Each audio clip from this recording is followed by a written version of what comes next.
Star Wars en direct vous est présenté en collaboration avec siteclan.net, mintinbox.net, StarWarsHolonet.com, PlanetStarWars.com, StarWarsUniverse.com, Star Wars Geeks Québec, le Space Trash Show, ainsi que Génération Star Wars et Science-Fiction.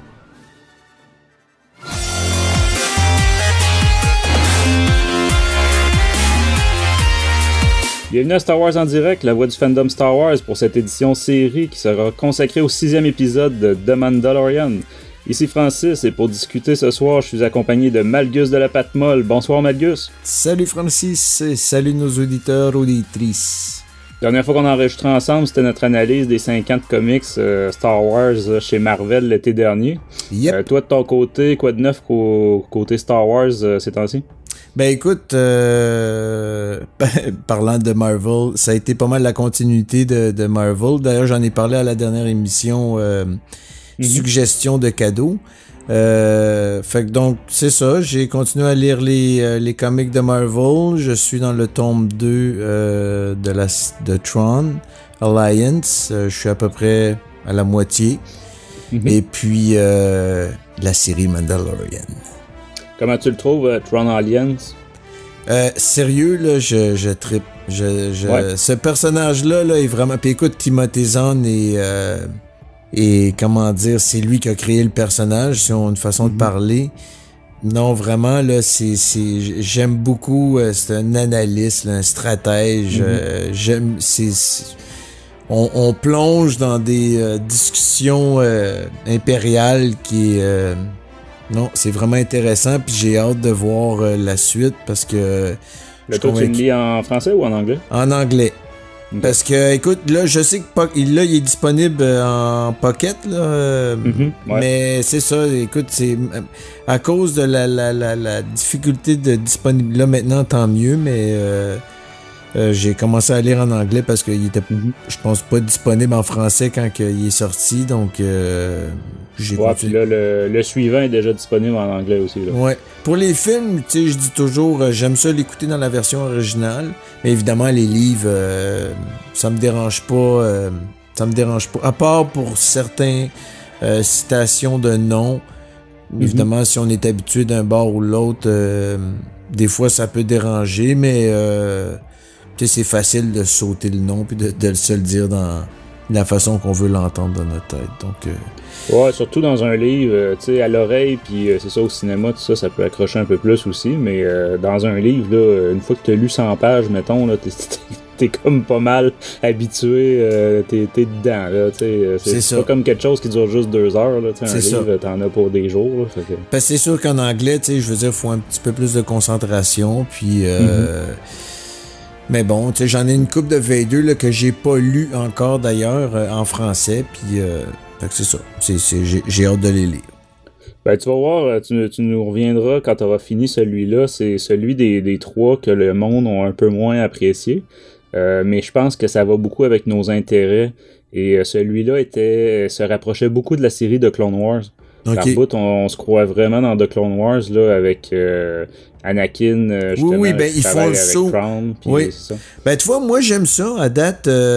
Sérieux, là, j'aime vraiment. Je sais pas, j'aime cette comparaison-là. Là, tu vois, en ce moment où est-ce que je suis rendu dans le livre, j'ai comme l'impression que Tron ne fait pas encore le lien que Anakin et Vader. Je sais pas si à un moment donné il va évidemment faire le lien. Mais il y a Padmé aussi qui est pas mal présente là-dedans. Oui, il y a Padmé qui est présente là-dedans. Par bout, on se croirait vraiment dans un épisode ou un arc carrément de oui. Mais écoute, moi, ça me plaît. Ça me plaît parce que Clone Wars, moi, m'a tout le temps, depuis l'épisode 4, d'ailleurs, la mention d'Obi-Wan à Luke là, dans la maison d'Obi-Wan. Je veux dire, ça a toujours été une période que, puis évidemment, grâce à Filoni, on a réussi à avoir un peu plus de ce qu'il en était, mais je veux dire, ça a toujours été une période qui m'a fait qui m'a bien fait vibrer, puis ben c'est ça. Donc dans le livre, évidemment, Tu vois, c'est une nouvelle que tu m'annonces. Je savais pas que les gens pensaient. Ben écoute, je te dirais évidemment à la fin de la lecture des 3. On te spoilera pas la fin non plus. Non, faites pas ça, ma gang. Écoute, moi de mon côté, ces temps-ci, bien évidemment, Mandalorian, Résistance aussi, hein, parce que la 2e saison de Resistance joue ces temps-ci. Un peu comme tu mentionnais dans l'émission de mardi dernier là, sur les suggestions cadeaux, ces temps-ci, on est dans les derniers comics de chaque série. Hein, fait qu'on a fini Star Wars récemment. Là, on vient de finir Fallen Order. On vient de finir Target Vader et Dr. Aphra. Donc là, écoute, on s'enligne sur la semaine prochaine sur, sur Empire Ascendant. Fait qu'on va conclure tous ces fils-là pour pouvoir repartir, pas à 0, mais en tout cas repartir à 9. Ouais. Mais c'est ça, moi pas de livre ces temps-ci. Je vais attaquer sous peu le collectionneur qui vient de sortir en français. Là. Okay. Donc j'attendais sa sortie française vu qu'il y avait juste 3 semaines de délai entre la VO et la VF. Je trouvais que c'était pas vraiment la peine de me le claquer en anglais. Mais c'est pas mal ça de mon côté. Et côté justement, on va rester dans les émissions récentes. J'ai mentionné celle que vous avez faite mardi dernier, Star Wars en direct numéro 181, les suggestions cadeaux pour Noël. C'est rendu une tradition. Chaque année, on fait un épisode de ce genre-là. Donc, je pense que vous avez eu bien du fun à enregistrer ça. Vraiment, sérieux. Ben écoute, moi j'étais super excité parce que ça faisait longtemps que j'avais pas participé à une émission. Comme j'ai mentionné, des fois on peut pas choisir son bénévolat dépendamment de notre vrai travail. Donc j'avais pas réussi à avoir congé lors de toutes les émissions Québec. J'avais participé, je pense, à 1 ou 2 émissions Mandalorian côté chat lors de l'enregistrement en France. Mais c'est tout, c'est ça. Donc, non, c'est ça. On a eu du fun. Et tu vois, c'est ça, tu mentionnes l'émission samedi passé, c'est ça, que c'est le fun avec la série Mandalorian. On se partage avec l'équipe française les émissions d'un bord et de l'autre de l'Atlantique. Fait que c'est quand même le fun d'avoir le point de vue de beaucoup plus de membres de l'équipe là, que souvent sur des spin-offs de Star Wars en direct, c'est une des 2 équipes qui s'en charge. Là. Fait que là, vraiment, on alterne. Moi, je trouve ça bien le fun. Ça nous donne pas mal plus de points de vue. Oui, absolument. D'ailleurs que je salue l'équipe française, nos collègues. Et pour rejoindre notre communauté de fans et d'auditeurs, là, ainsi que pour participer à nos enregistrements en live, on vous invite à rejoindre notre serveur Discord. Et puis pour montrer vos couleurs, dirigez-vous vers la boutique Star Wars en direct sur notre site pour vous procurer des t-shirts et des produits dérivés Star Wars en direct. Donc pour donner un petit coup de main côté marketing au podcast. On remercie nos partenaires Mint Box, Star Wars Holonet, Siteclan.net, Planète Star Wars, Star Wars Universe, Star Wars Geeks Québec, Génération Star Wars et Science-Fiction, ainsi que le Space Trash Show. Et sur ce, Melgus, on va passer en hyperespace. Oh crap! Prepare to jump into hyperspace on my mark. All right, stand by.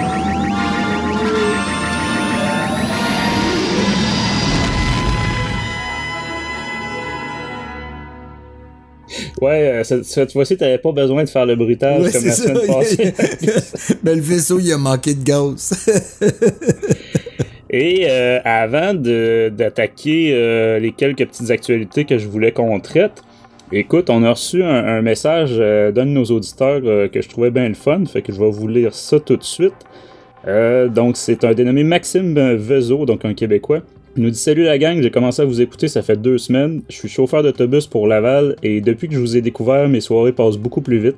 J'ai décidé de réécouter tous vos podcasts sur Spotify. Il dit « J'en ai pour longtemps. » En fait, je pense même qu'il y a autre chose aussi que juste sur Spotify. Donc, un coup que tu auras fait le tour de Spotify, il y en a d'autres en archive sur le site. C'est sûr, on a dépassé les 500 épisodes l'année dernière. Fait que, effectivement, il y en a pour longtemps. Vous ne le savez peut-être pas, mais vous faites du bien à la communauté Star Wars. Lâchez pas votre excellent travail, la gang. Merci. Donc, et comme je disais, c'est un dénommé Maxime Vezeau. Donc, on te salue, Maxime. Écoute, si tu nous écoutes justement dans tes soirées, comme tu dis, qui passent plus vite grâce à nous, c'est vraiment un plaisir. Écoute, justement, le but, c'est de rassembler la communauté Star Wars. C'est pas pour rien qu'on dit la voix du fandom. Puis, c'est super le fun, justement, d'avoir ce genre de message-là, puis de voir qu'on continue d'avoir des nouveaux auditeurs même après autant de temps. En effet, merci beaucoup Maxime. En fait, il est chauffeur d'autobus, tu disais, Francis? Ouais, exactement. Il disait chauffeur de bus à Laval. Fait que dans son vaisseau spatial, nous te remercions. Que la force soit avec toi, mon Maxime. C'est ça son cargo intergalactique. Oui, exactement. De la STL. Ben, il a pas précisé de la STL, là, mais bref, autobus pour Laval. Donc, j'imagine que ça doit être à la STL. Fait qu'on te salue, Maxime. Oui. Et côté actualité, écoute, c'est parce que là, il y aurait tellement beaucoup de petites choses à dire que on peut pas tout nommer. À une semaine de la sortie du film, il y a une tonne de leaks encore qui sortent. En matériel, tu sais, par exemple, on a Bébé Yoda là, qui est rendu disponible ou qui va l'être là, en Black Series. Oui. On a du Star Wars partout en produits, marketing. On a du Star Wars dans Fortnite. Mon fils était tout content de m'annoncer là, qu'il allait avoir un clip inédit samedi dans Fortnite. Donc, dans le fond, faut que ton personnage regarde un écran de cinéparc dans le jeu. Et là, tu vas voir une scène du film. Donc, toutes sortes d'affaires de même dans Messenger, ils ont des thèmes là, pour vos conversations Messenger. Bref, il y en a partout, c'est pas compliqué. Et même à la télé, des pubs de, mettons, 45 secondes, il y en a une nouvelle quasiment tous les jours. Donc, c'est assez intense. Mais écoute, on se plaindra pas. On a été tellement damnés à en traverser du désert là, qu'il faut profiter de la surdose. Mais bref, on va au moins prendre le temps de mentionner une étrange et quand même assez importante nouvelle côté littérature pour le Québec, à savoir que les romans Star Wars de Pocket, donc les versions françaises, sont de retour en librairie depuis cette semaine. Après 4 films et 4 ans d'absence, hein, parce que depuis le Réveil de la Force, donc depuis 2015, qu'il n'y avait plus de Pocket distribués de ce côté-ci de l'Atlantique. Ouais, ben tu vois, c'est ça, je disais tantôt, le Francis, ça, c'est vraiment une bonne nouvelle parce que, en tout cas, c'est toujours agréable que ces livres-là soient disponibles en français. Puis justement, ça aurait peut-être été une des... j'aurais peut-être commencé Tron en français si ça avait été disponible à l'époque. Là. Je trouve ça bizarre que parce que Pocket, si je me trompe pas, c'est toujours occupé de la lignée édition francophone au Québec, n'est-ce pas? Ouais, c'est ça. On sait pas trop pourquoi ça s'est interrompu en 2015 et on sait pas non plus pourquoi spécialement Star Wars dans le sens où tu sais, il y avait toutes les autres pockets étaient disponibles. Il y avait juste la collection Star Wars qui était pas disponible. Et autant on l'a jamais su le pourquoi, ben autant là on sait pas pourquoi c'est de retour. Écoute, pour l'instant on n'a pas énormément de détails, même que on a confirmation que c'est présent chez Renaud-Bré-Archambault. Là, maintenant c'est le même groupe, donc c'est le gros groupe libraire au Québec. Oui, ben c'est à voir si ça va être disponible dans tous les Renaud-Bré, parce qu'en tout cas, moi, dans le Renaud-Bré que je suis allé au Complexe des Jardins, il n'y en avait pas. Fait que là, en tout cas, c'est à voir. Peut-être que chacun... Est-ce que les Renaud-Bré commandent, c'est automatique ou ça va par chacun des gérants décide... Ben, c'est ça. Faudrait c'est voir, ça. Pour là, l'instant, on a comme pas d'infos. Quitte à savoir s'ils sont dispo. Ben, tu sais, c'est ça. Est-ce que c'est des commandes à l'étranger qu'ils ont faites? Ils se sont dit, on commande des grosses batches, ou c'est vraiment la distribution qui a repris, donc on va l'avoir aussi dans les plus petites librairies. Ouais. Parce que si c'est le cas, je vous encourage quand même à le prendre dans des librairies moins moins monopolisantes là, que Renaud-Bré et Archambault. Mais c'est ça, pour l'instant, on n'a aucun détail. On sait pas non plus, c'est ça, si c'est circonstanciel, comme mettons une grosse commande qu'ils ont faite pour les fêtes, ou si ça va vraiment se maintenir par après. Donc, écoute, on est dans l'ombre complètement, mais c'est ça. Après 4 ans à dénoncer une aberration aussi incompréhensible que ça, ben, je suppose qu'on doit se réjouir là, du retour de la littérature Star Wars au Québec, juste avant les fêtes. En plus, ça peut faire des très bons cadeaux. Tant mieux. Et je regardais la liste tantôt, quelqu'un sur, je crois que c'était sur Star Wars Littérature Québec, qui avait mis la liste de ce qu'il y avait disponible à son Renaud-Bré. Et c'est des bons prix en plus, c'est pas cher des pockets, tu sais, des... Ouais, c'est, ben pour le Québec, je pense c'est que c'est des bons prix. $18 par livre à peu près. C'est ça. Faut mentionner que les livres, en partant, sont plus chers au Québec qu'en France. Là. Donc, si vous faites juste convertir en taux de change, vous allez trouver que c'est cher, là. Mais c'est ça. Pour un livre, c'est quand même très raisonnable. Puis le choix est varié. Donc, on a et du canon et du légende. Donc, les gros noms là, du légende sont là. Croisade Noire du Jedi Fou, on a Kenobi que j'ai vu, on a Darth Plagueis, etc. Et évidemment, là, tous les gros noms aussi du canon, donc tu parlais de Tron tantôt. Ouais. J'ai vu la trilogie Riposte, entre autres, Les Seigneurs des Sith, des choses comme ça. Plagueis, qui est un must. ouais. Ce livre-là, c'est vraiment un must aux fans. Là. C'est pour tout le monde qui commence, là, qui sait pas trop quel livre lire, je conseille toujours fortement ce Darth Plagueis. Ouais, de James Luceno. Oui. Mais bref, c'est ça. On va se croiser les doigts, on va souhaiter que ça se maintienne et que c'est vraiment le retour de la distribution des pockets en Amérique. Donc, avant d'aller de l'avant, Magus, écoute, je te demanderais peut-être de nous lire notre politique spoilers pour être clair avec les auditeurs. Oui, avec plaisir, mon Francis. Alors, tout ce qui est disponible par des canaux officiels n'est pas spoilers. Le contenu de l'épisode précédent sera considéré comme non-spoiler et pour l'épisode courant d'aujourd'hui, nous ferons une partie sans spoilers, puis une partie considérant l'épisode en entier. Parfait. Et écoute, on a aussi une particularité dans le sens où c'est ton premier épisode depuis le début de la série de Mandalorian. Oui. Donc je me disais que ça pourrait être le fun d'avoir tes commentaires jusqu'ici, dans le fond, sur la série. Là, comment tu trouves ça? Oui, ben écoute, merci de me donner ce petit temps d'antenne-là, Francis. Écoute, comme je pense la plupart de la communauté, je suis extrêmement excité. Sérieusement, moi, c'est vraiment le Star Wars que j'attendais depuis longtemps. Décor, paysage, l'humour est juste parfait. Un visuel qui est sale, véridique, vraiment de ce que... Tu sais, tu sens que t'es dans Star Wars. Moi, c'est vraiment ce que je m'ennuyais. La musique, écoute, on s'ennuie un peu de John Williams, ça je suis d'accord, mais vraiment, je trouve que ça colle au bout avec le personnage. On dirait qu'il y a comme une espèce de beat lent, il y a comme un pouls en arrière, tu sais, qui, je sais pas, qui, dans les basses, là, qui donne une espèce de rythme. En fait, qui marche avec le rythme. D'ailleurs, parlant de rythme, le rythme est génial. Ça, moi, en tout cas, personnellement, je trouve que... Puis, en tout cas, évidemment, j'ai entendu quelques... Tu sais, je veux dire, oui, au début, tout le monde a tripé tête, mais là, j'ai entendu, tu sais, bon, on sait pas trop où est-ce que le fil s'en va.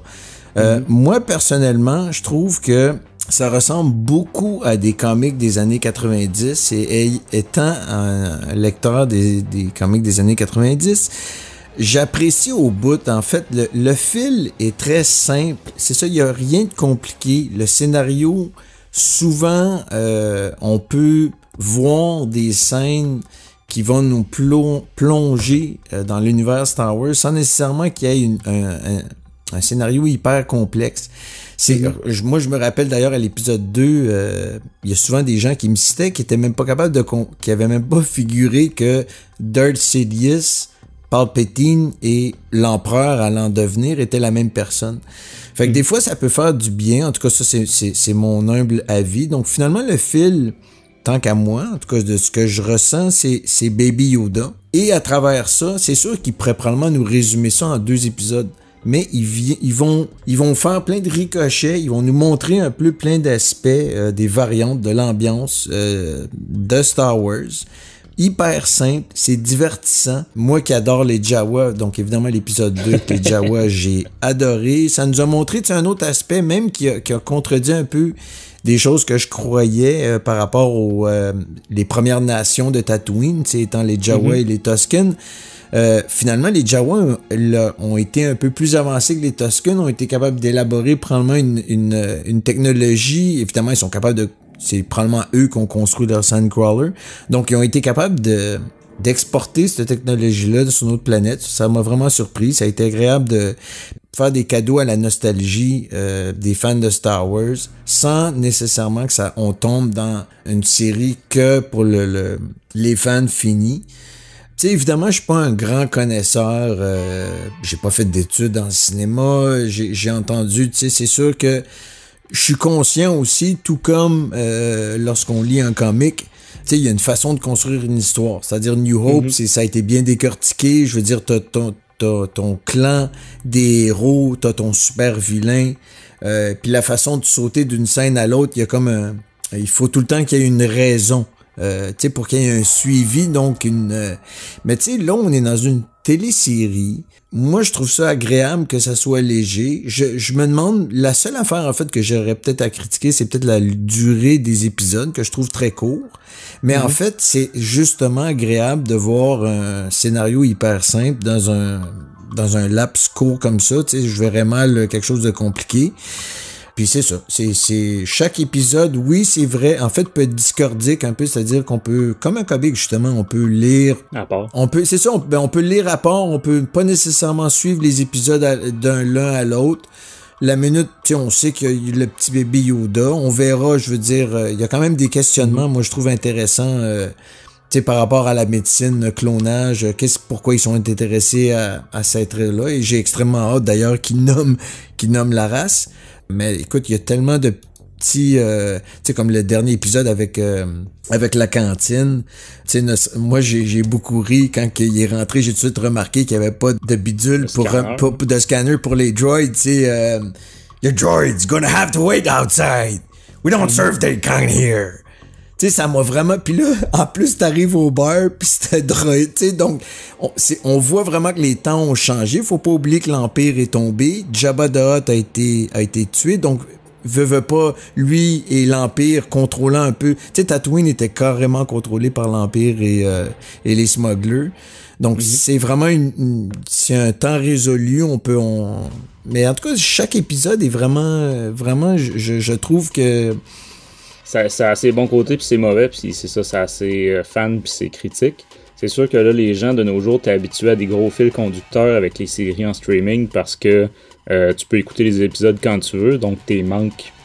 T'sais, t'as pas de raison d'avoir manqué le précédent. Ouais. Et là, c'est vrai que on nous arrive avec une série, justement, avec des épisodes un peu plus autonomes. Donc, moi, je sais que ça fait partie de ce qu'on entend beaucoup comme critique ou en tout cas comme commentaire. Les gens se demandent où c'est que ça s'en va. C'est certain que l'inspiration, je pense, c'était les séries western des années 70-80. Donc, à une époque, justement, où les épisodes étaient plus bâtis de façon autonome. Et d'ailleurs, justement, parlant de western, j'ai même entendu des commentaires des gens qui avaient été déçus parce que au premier épisode, parce qu'ils trouvaient ça trop western, mais je me disais... Mais pourtant, Star Wars, c'est ça. La base de Star Wars, c'est western. Sérieux, en tout cas, moi, personnellement, je trouve que ça fait extrêmement du bien. C'est léger, divertissant. Où est-ce que ça s'en va, je veux dire... Tu sais, c'est toujours la question un peu comme Rey, c'est qui ses parents? Tu sais, des fois, il faut juste... En tout cas, je pense, tu sais, ça s'en va quelque part, c'est sûr et certain. Je veux dire, le petit bébé Yoda, de où qui provient, pourquoi que ces scientifiques par rapport reliés au clonage sont intéressés à lui. On voit tout de suite que, évidemment, faisant partie de la race de Yoda et Yaddle, ils font tous, on dirait automatiquement, puis grandement, ils ont le sens de la force en eux. Puis en même temps, la série nous montre plein de petits... écoute, Jawa, j'arrête pas, là, le langage des signes avec les Tusken, j'ai trouvé ça génial. Ça a vraiment ça démontre des fois un peu un aspect différent de ce qu'on est habitué de voir. Tu sais, les Tusken, on est toujours habitué de les voir sur le top d'une montagne, puis ils shootent un peu n'importe quoi ce qui bouge, puis ils sont contents. Ou, tu sais, mais là, t'as vraiment vu le Mandalorian qui développe cette espèce, qui comprend, parce que c'est ça qui est intéressant dans la mythologie de Star Wars, chaque race, ethnie a sa particularité de façon de vivre, de voir les choses, de faire, tout comme dans la société d'aujourd'hui, je veux dire, mais moi je trouve que c'est encore plus intéressant, excusez, dans la mythologie de Star Wars, parce que je sais pas, c'est mystérieux, cette série-là nous démontre tout ça d'une façon très simple, puis c'est pour ça que je trouvais que c'est vraiment relié, je trouve que ça ressemble beaucoup à un comic. Mais une série, tu sais, je veux dire, là en ce moment, je veux dire, on dirait qu'ils nous ont mis quelques éléments, puis on se promène dans un univers, veut pas, qu'on connaît déjà très bien, puis pour ceux qui le connaissent un peu moins, c'est que ça reste quand même hyper divertissant. Ouais, ça reste accessible. Ben oui, ça reste super accessible. Il n'y a rien de compliqué, justement. Tu sais, je veux dire, comme je disais tantôt, Palpatine, Darth Sidious, l'Empereur, il y en a qui... Tu sais, je veux dire, pour certains, je veux dire, tout ça devient compliqué. Fait que, tu sais, des fois, d'en rester dans l'élément simple, ça peut être agréable. Puis, ouais, puis ils servent souvent de petites répliques là, bien placées pour mettre la temporalité ou l'humour. Les, écoute, IG-91, j'ai tellement ri au premier épisode. Puis tous les petits clins d'œil à autres choses dans le monde du geek, comme tout le monde, comme j'ai vu comme tout le monde Last Crusade dans l'épisode 2 avec les Jawa. Ah ouais. Moi, dans l'épisode 4, à la fin, quand il quitte avec le petit carrosse, t'as Yoda puis Mandalorian qui est assis avec les genoux pendants. J'ai vraiment vu The Lord of the Rings. Puis même Yoda, j'ai trouvé que le petit bébé Yoda jouait le rôle de Gandalf étant le grand sage et Mandalorian jouait le rôle de Frodo qui était assis, les genoux pendants. Écoute, tous ces petits clins d'œil-là, moi, ça me fait plaisir. C'est de la joie au cœur. Ça me ramène vraiment... tu sais, souvent Star Wars, tu sais, je fais partie de la 501, mon costume, je suis collectionneur des bébelles, tu sais, ça devient un peu des fois très matérialiste. Oui, ben oui, tu sais, puis je veux dire, mais je le dis souvent et tout le temps, à quelque part, Star Wars, la vraie passion, c'est l'émotion. L'émotion qu'on a quand on voit justement la première fois les films, la première fois les choses, la première fois qu'on lit, tu sais, puis que ça nous mène quelque part, soit qu'on aime un certain personnage ou un style puis je trouve que la série le fait bien.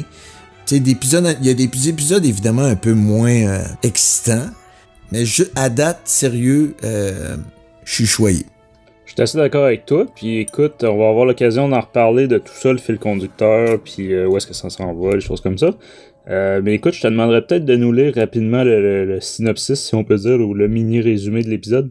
Oui, absolument, avec plaisir. Alors, Mando accepte une mission aux côtés d'anciens collègues et de nouvelles recrues pour libérer un détenu d'un vaisseau prison de la Nouvelle République.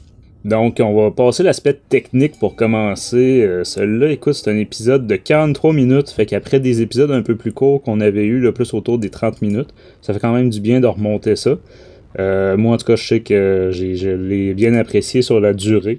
Une réalisation de Rick Famuyiwa. Donc, c'est lui qui avait fait l'épisode 2 dont tu parlais tantôt, avec les Jawa. Cool!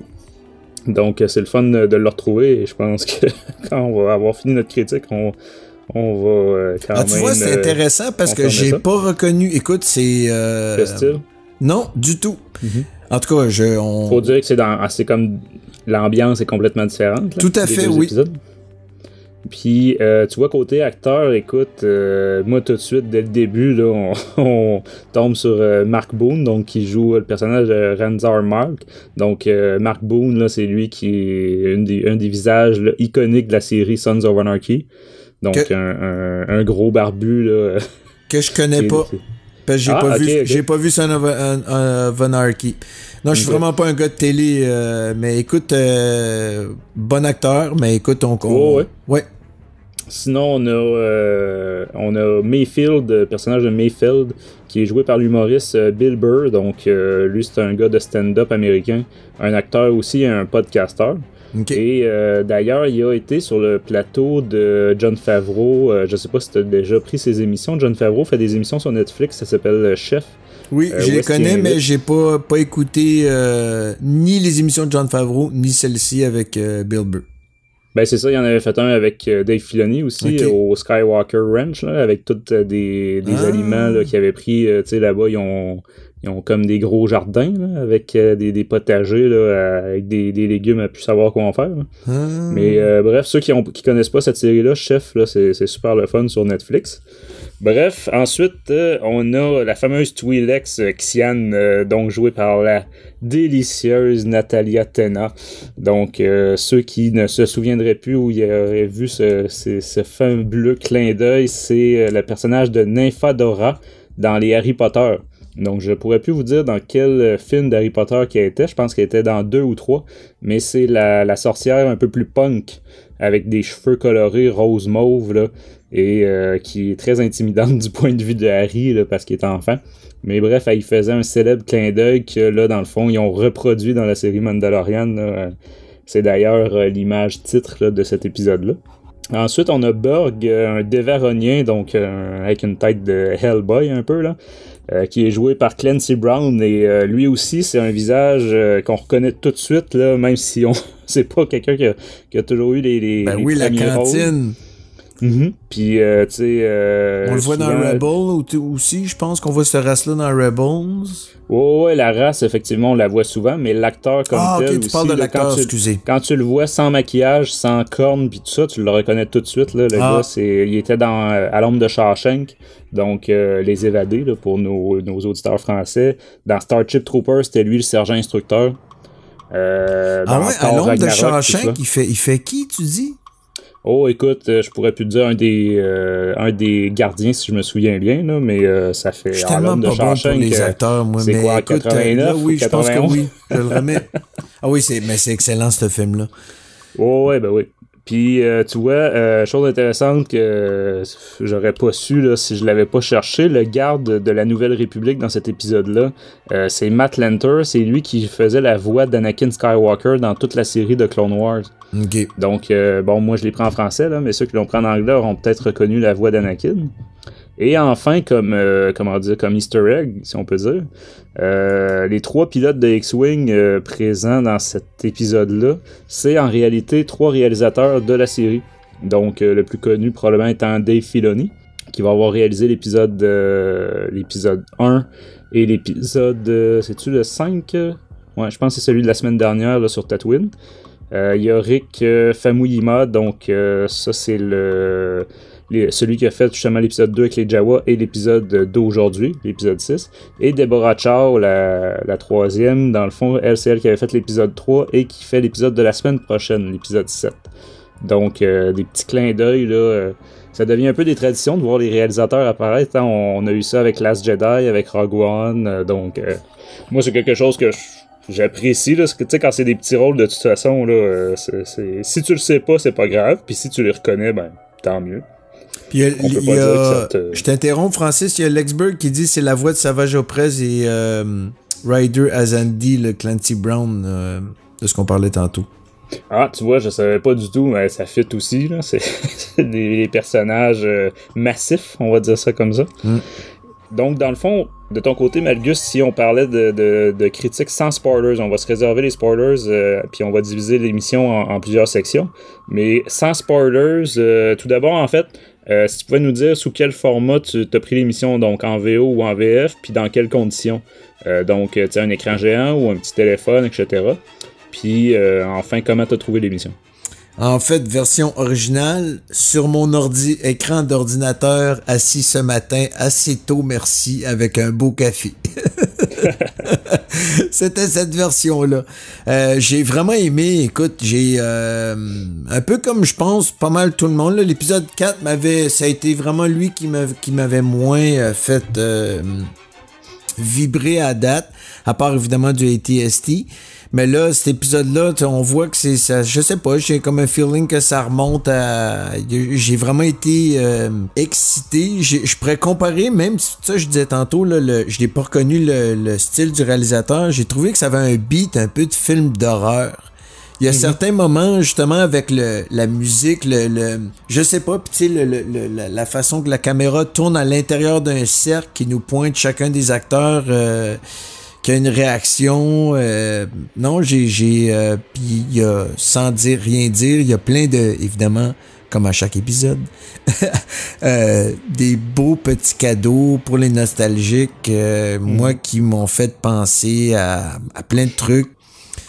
Puis c'est toujours un peu aussi le jeu des acteurs qui est curieux de voir où c'est que ça s'en va. Tu sais, des fois, moi, je suis pas un très grand connaisseur de... Fait que tu vois, je savais même pas que tel avait joué telle place. Fait que pour moi, tu sais, je me laisse bercer par le jeu des acteurs. Puis au début, tu sais, des fois, tu peux avoir certaines peut-être pas réticence, mais vraiment, j'ai été agréablement surpris. Moi, j'ai vraiment bien aimé ça. Puis toi? Moi, de mon côté, ben, tu vois, moi, je l'ai pris en français. Je l'ai écouté 2 fois, justement, depuis ce matin. Je l'ai écouté une première fois en dînant là, sur un écran d'ordinateur très mal, avec un mauvais éclairage, puis des écouteurs dans les oreilles. Mais c'est ça, je m'y suis repris ce soir vraiment en 4K là, sur un écran géant. Et je dois dire que j'ai pu repérer justement plein de petits détails le fun, là, comme tu mentionnes.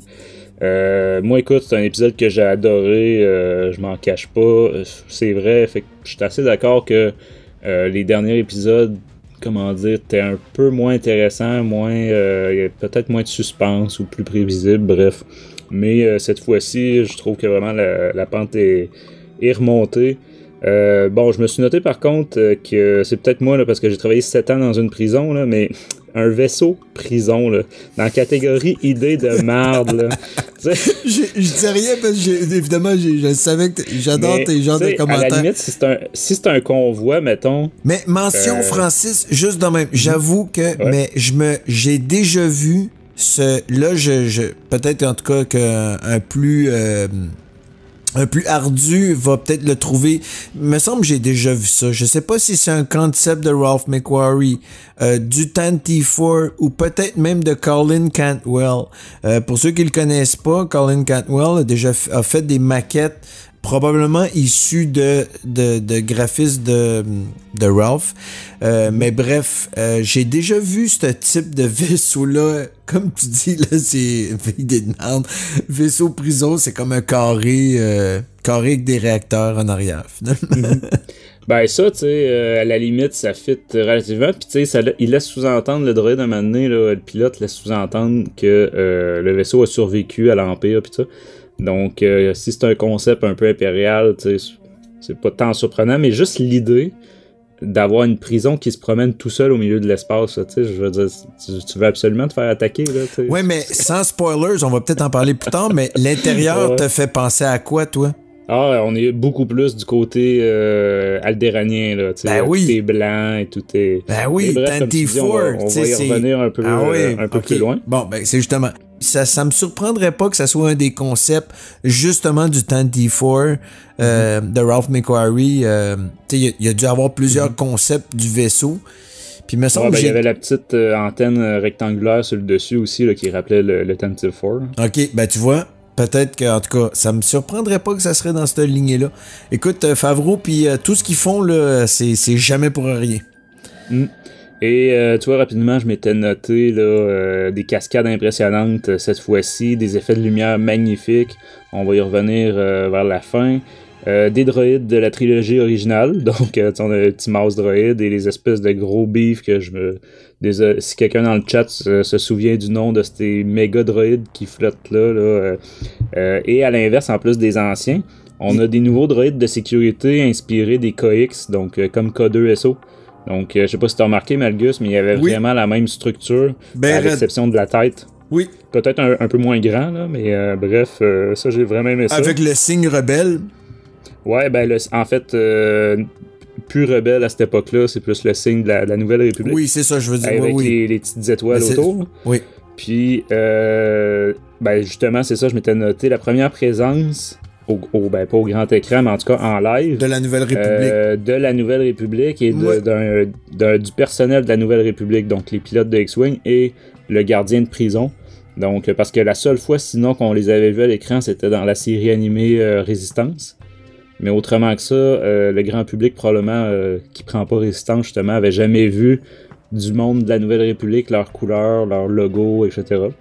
Donc, avec le fameux casque là, en coquille d'œuf là, à la Alderaan, justement. Écoute, justement, je veux parler de ça parce que je fais pas partie du groupe de la Légion Rebelle, donc je sais pas c'est quoi le CRL, ça c'est l'acronyme d'ailleurs anglophone, c'est le Costume Reference Library pour la 501, donc je sais pas c'est quoi pour la Légion Rebelle, mais la shot des bottes sérieux, Ouais. là, moi, je connais le CRL de la 501, c'est des bots de Stormtrooper. Donc, je sais pas si c'est une petite blague qu'ils ont faite, ils ont récupéré les bots, ou que maintenant, les costumes de... Il y avait Mais un c'est stock, clairement des incroyable. bots de Stormtrooper. Fait qu'en tout cas, encore une belle petite joke, anecdote. Bref. C'est pratique, tu vas pouvoir te faire un costume de gardien de C'est prison ça, de la mes Nouvelle bottes. République en gardant les mêmes bottes, Margus. Ils ont pensé à toi. Ouais, et tous les autres piqués. Tu vois, je m'étais noté aussi le prisonnier ardennien. Donc, un peu comme Rio Durant dans Oui. Solo. Ça, j'ai trouvé très cool de Moi le voir. aussi. Puis d'autres races aliens aussi qui étaient très cool. Dans le fond, en fait, je me suis dit que Thomas, notre collaborateur français, allait sûrement avoir un petit orgasme là, à l'écoute de l'émission. C'est un Donc, peu comme dans le même style que quand on amène C-3PO et R2 dans le corridor de Jabba, là, tu sais, une genre de prison. Sauf que là, c'est hyper clean, justement, le vaisseau ardennien, tout blanc. Mais oui, ça a été agréable de voir qui... Tu sais, à chaque fois qu'une porte passait, j'étais curieux de voir qui qu'on voyait à l'intérieur. Ouais, en tout cas, il y a au moins une race là, qui me disait absolument rien. Là, mais bref, peut-être que c'est ça. Thomas pourra notre grand expert des races aliens. Là. Le gros, c'est la race qui a comme foncé dans la porte, là? Ouais, c'est ça. Puis tu vois, Ouais, l'expert, moi non le plus, je mentionne, sais il pas. dit, un gros bonhomme croche des Goonies. Ben, c'est exactement ce que ma blonde a dit en écoutant l'épisode. Ouais. Elle dit, on se croirait vraiment dans les Goonies. Ouais. Donc, je sais pas si ça a été fait exprès. Comme Comment un le hommage, Choco, là? Choco! Ouais, mais en tout cas, bref. Et, Ben écoute, si Thomas est expert, il va très, peut-être pouvoir nous éclairer. Fait que tu sais, une fin peut-être prévisible un peu, mais satisfaisante quand même. Bref, puis je m'étais noté que visiblement Mando est loin d'être un tueur cruel comme le reste de cette fine équipe-là. Oui, d'ailleurs, on voit ça... que la vie a quand même l'air de lui importer un peu. Oui, ben ça, je l'ai pas mentionné tantôt, Francis, dans mon petit résumé. C'est ça que j'aime aussi depuis le début, parce que souvent, il y en a qui disent « Hey, Mando badass, il se fait aider à chaque épisode. » Oui, mais il offre aussi de l'aide. Et j'ajouterais que, bon, on sait que c'est pas un Mandalorian, mais quand même, les Bounty Hunters qui refusent de se faire aider finissent assez facilement dans le Zarlak Pit. Fait que, tu sais, je trouve ça, c'est un beau, ça démontre une belle, un beau côté du personnage. Je trouve qu'il y a l'empathie, il comprend c'est quoi aider, il comprend c'est quoi recevoir de l'aide aussi. Tu peux rester quand même badass en recevant de l'aide. En tout cas, bref, moi je trouve que On voit qu'il y a un code de valeur. Oui, là. vraiment un code de valeur que... Tu sais, c'est un côté qu'on connaissait... Tu sais, je veux dire, oui, on a vu un peu des Mandalorians dans Clone Wars, mais je trouve ça en profondeur, ça va encore plus en profondeur, qui nous démontre que non seulement d'être une religion, ben en fait, c'est une religion, mais je veux dire, c'est basé aussi sur des valeurs. Chaque individu Mandalorian va agir très à ces valeurs-là. Puis vraiment, là, je trippe la façon qu'il nous le montre. C'est quelqu'un d'intelligent. En tout cas, sans spoiler, Ouais, on en c'est pas juste un guerrier qui fonce Non. sa tête baissée. Non, exactement.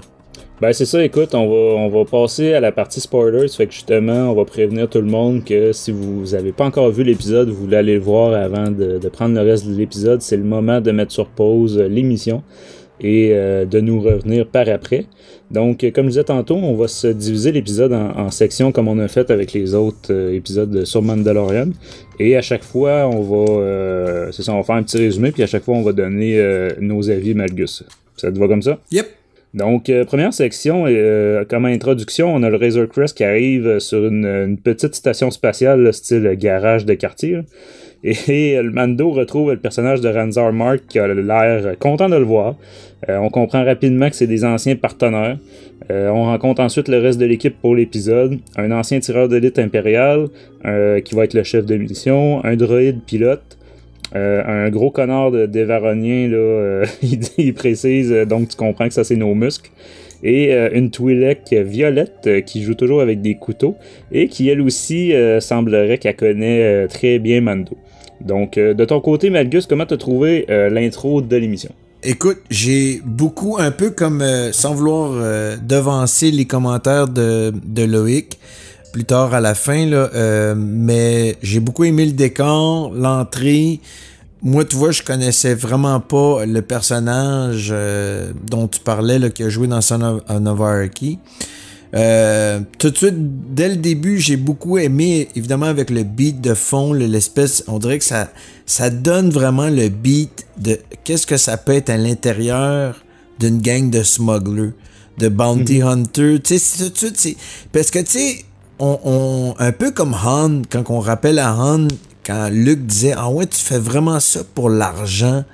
Tu sais, c'est... Fait que souvent, les bounty hunters, oui, ils se font payer, mais il y a toujours une raison, il y a une histoire, tout ça en arrière de... Puis j'ai trouvé que le début de cette scène-là, tu sais, je me disais, OK, ouais, ça démontre vraiment, puis justement, l'introduction de toute la gang que Mando va se retrouver à l'intérieur, tu sais, ça donnait comme une espèce de feel, justement, de gangster, de... Tu sais, vraiment, chacun... Évidemment, t'as la brute, t'as l'autre... Il y a peut-être juste le jeu d'acteur, là, de la Twi'lek, que j'ai peut-être un petit peu moins trippé sur le fait de... Les hiss, là, de chat, là. Moi, je trouve que ça fait un peu vampirique. Mais regarde, c'est un minime détail. J'ai adoré... Justement... Toi qui l'as pris en anglais, je me posais la question en l'écoutant tantôt en français, si la Twi'lek avait un accent français. Parce que dans The Clone Wars, dans le fond, l'autre occasion qu'on a, là, qu'on entend parler des Twi'lek, les Twi'lek ont toujours un accent français dans les versions originales anglaises. Donc je me demandais si là c'était le cas ou pas. C'est vrai, si on laissait tomber ce détail-là. Non, l'actrice a pas... non. A pas joué. Bon, on va mettre ça sur on va dire que c'est une Twi'lek qui a pas grandi sur Rylot. Dans ce cas-là. Ben écoute, non, c'est un bon point que t'amènes. J'avais même pas... sérieux, j'avais même pas remarqué, fait le lien. Je me rappelais même pas, en fait, de cet accent-là que les Twi'lek avaient eu dans Clone Wars. Mais là que tu le dis, je me rappelle. Ça, c'est un détail, là, mais que c'est ça... Ben oui, mais non, mais c'est quand même... Il y a eu plusieurs vidéos sur YouTube là-dessus, les différents accents des races là, dans Star Wars. Puis évidemment, par exemple, les clones, c'est l'accent néo-zélandais parce que l'acteur original de Jango Fett était néo-zélandais. Mais c'est ça, il y a différents accents là, typiques. Là, et l'accent qui est connu comme étant celui du corps, là, donc tu sais, de Coruscant et des bonnes familles là, du cœur de la galaxie, ben là, ça va être l'accent british. Là, Ben écoute, si l'actrice s'est forcée pour avoir essayé d'avoir un accent... non seulement je l'ai pas remarqué, je suis vraiment désolé, mais là... Donc, on va dire qu'elle a pris l'accent québécois, qui est quand même pas mal plus faible que l'accent de France. Et bref, pour revenir, tu parlais d'équipe de chasseurs de primes ou de justement Smuggler et compagnie. Moi, ça m'a fait penser un peu à une des nouvelles, on l'a pas mentionné en actualité tantôt, mais la nouvelle série de comics qui va commencer l'hiver prochain, qui s'appelle justement Bounty Hunters. Oui. Donc, je sais pas si on va voir des références ici et là au niveau du fonctionnement de la guilde puis tout ça, mais en termes d'ambiance, je me suis dit qu'effectivement, on devrait être dans le même genre d'ambiance que cet épisode-là, où est-ce que, tu sais, c'est des inconnus, ils se rassemblent, ils montent un coup, tu sais, puis évidemment, il y a de la trahison et compagnie là-dedans. Fait que, non, en fait, le début, c'est vraiment ça, la présentation des personnages là, qui vont participer au cast. Puis le droïde est quand même... moi, j'ai bien aimé. Une espèce de corps un peu à la modèle C3PO. Ouais, le haut. Ouais. Oui, puis l'espèce de tête un peu qui m'a... insectoïde. Mais ouais, moi, ce qui m'a surpris, c'est au deuxième visionnement. C'est ça. Premier visionnement, j'avais pas fait attention. Ou c'est ça, l'écran était plus petit aussi. Mais en 4K, je me suis aperçu... que le bas du droïde était probablement justement en image de synthèse là, par-dessus des leggings verts. Là. Oui, je l'ai remarqué quand il est descendu du vaisseau. Probablement, écoute, peut-être que les techniques, ça qui aille, on sait pas, peut-être qu'il va y avoir des making-of, on va peut-être voir, mais oui. Ben, probablement un peu comme plusieurs méthodes dans Solo. Oui, exactement. J'ai quand même bien aimé, moi aussi, le droïde, les mouvements, tout ça, là, on y croyait, là, on était dedans. Oui, puis moi, ce que j'aime aussi par rapport au droïde, c'est qu'il continue, parce que ça, c'est important de le mentionner aussi. dans l'historique des Mandaloriens, le lien qu'un Mandalorien peut avoir avec un droïde, pis ça, on l'a vu au premier épisode. Puis moi, j'ai aimé l'aspect qu'ils ont aimé après le vaisseau qui est arrivé, tu sais, c'est vraiment l'univers, parce qu'on dirait qu'on voyait le premier que le droïde, c'est comme un vaisseau épisode 2. Puis là, après, le vaisseau qui arrive, c'est plus... Mais en même temps, cette mention, ce lien-là, que les Mandaloriens, il y a un très gros froid là avec les droïdes, mais assez pour dire que il y a eu une guerre assez sérieuse avec les droïdes. C'est pour ça que les Mandaloriens n'aiment vraiment pas la présence des droïdes. Puis à chaque fois qu'on... tu vois, moi j'avais plus vu ça comme lui personnellement, là, à cause de ce qui est arrivé à ses parents probablement, là, qu'on voyait un peu en flashback. Non, ben écoute, peut-être que oui. Ça pourrait, tu sais, je veux dire, ajouter à l'histoire du personnage, oui, sûrement, mais dans l'histoire aussi des Mandaloriens, il y a comme un lien très froid avec les droïdes. Il y a eu une espèce de guerre, là, je sais plus trop. Dans le chat, il y a Dex qui nous met une image du team Mando et l'équipe de Mando, c'est les 4 images, c'est Hellboy, ensuite un droïde là, qui fait ventoser, ensuite Inspecteur Gadget pour celui qui avait un gun là, dans le dos, et Harley Quinn pour la Twi'lek. Puis il dit la mission c'est d'aller chercher le Joker. Toutes les comparaisons, c'est bon, et bonne. J'ai trouvé excellent. Fait que bref, écoute, si ça fait le tour pour l'intro, on passera à la deuxième partie, Malgus. Oui. Je te laisserai lire le petit résumé. Oui, absolument. Donc, après le Lego titre de la série, la fine équipe élabore le plan de la mission. Mando apprend qu'il s'agit enfin d'un vaisseau de la Nouvelle République. Ils se mettent en route dans le Razor Crest. Le gros dévaronnier se conduit en gros connard. Il finit par vouloir enlever le casque de Mando, mais dans leur bousculade, ils ouvrent la porte de la chambre de bébé Yoda. Le chef de l'équipe se montre curieux, mais c'est à ce moment qu'ils arrivent à destination dans une manœuvre acrobatique du vaisseau historique de ne pas être repéré. Moi j'ai bien aimé, même si l'obsession de vouloir enlever le casque du Mando, là, en tout cas... Je me dis, ça doit être le fun de sa vie, là, se battre non-stop là, à toutes les personnes qu'il rencontre et veulent qu'il enlève son casque. Mais en fait, je dirais, oui, comme tu dis, là, c'est ancré dans leur religion, pis on dirait que les gens, dans la mythologie, l'univers de Star Wars, les gens le savent, fait que ça les gosse, ils veulent voir son visage. Je me demandais où ça allait aussi avec bébé Yoda, là, tu sais, dans le fond, que là, c'est ça, il se bouscule, il découvre la chambre de Yoda. Puis, de Yoda, on comprend là, c'est pas Yoda. Mais bref, et le chef de l'équipe, si on peut dire, là, qui le prend dans ses bras, qui dit qu'il pourrait l'adopter. Là, tu te dis, où c'est qu'ils s'en vont avec ça, là? Mais les fameuses manœuvres là, du droïde qui est aux commandes du Razor Crest, solutionne tout ça là, par magie, dans le sens que tout le monde en revole un peu partout. Mais c'est ça, c'est... Tu sais, tu vois en partant que c'est une équipe complètement dysfonctionnelle, puis que c'est pratiquement impossible que la totalité de l'équipe va revenir. Moi, ça me faisait penser un peu à... je pensais aux épisodes de la série de Clone Wars, quand c'était des équipes de chasseurs de primes. Tu sais, que ce soit avec Boba Fett, ou que ce soit, par exemple, avec celui qui avait un énorme chapeau, là. Oui, Embo, je pense. Ah, lui, je l'adore. Non, ouais, Embo, ça, c'est celui avec son chien, là. Puis t'avais... celui qui avait la peau bleue avec les yeux rouges, c'était... Cad Bane. Cad Bane, exactement. Fait que tu sais, je me disais, au moins, même si c'était tous des criminels, il avait de l'air de comprendre qu'ils devaient... ou en tout cas, ils se connaissaient aussi visiblement souvent depuis longtemps. Là, vraiment, là, t'as une équipe qui se découvre, qui ont jamais travaillé ensemble, ils ont fait un petit briefing de 2 minutes avant de partir, tu sais, puis on se lance. En tout cas, je me disais, j'ai hâte de voir le résultat de l'opération. La Twi'lek a l'air à connaître un peu le Dévanorien. Ils ont de l'air un peu, tu sais, quand le Dévanorien monte ses muscles, la Twi'lek a de l'air à triper tête, puis tu sais, ça la prime elle aussi à... Tu sais, ils ont de l'air... Mais oui, comme tu dis... Tu vois bien qu'elle aime les douchebags, là. Ouais, mais oui, écoute, comme tu dis, on voit vraiment l'intérieur d'une équipe de smugglers. Puis tu vois, il y a Danny qui dit que c'est ça, il fait semblant d'échapper le bébé Yoda juste pour faire chier Mando. Oui, ben oui, parce que tu le vois que Mando veut pas le montrer qu'il y a des valeurs, mais en même temps, tu le vois, tu sais, qu'il est soucieux de ce qui lui arrive. Puis une mention et tout, justement, par rapport au Mando, je vais faire dans cette...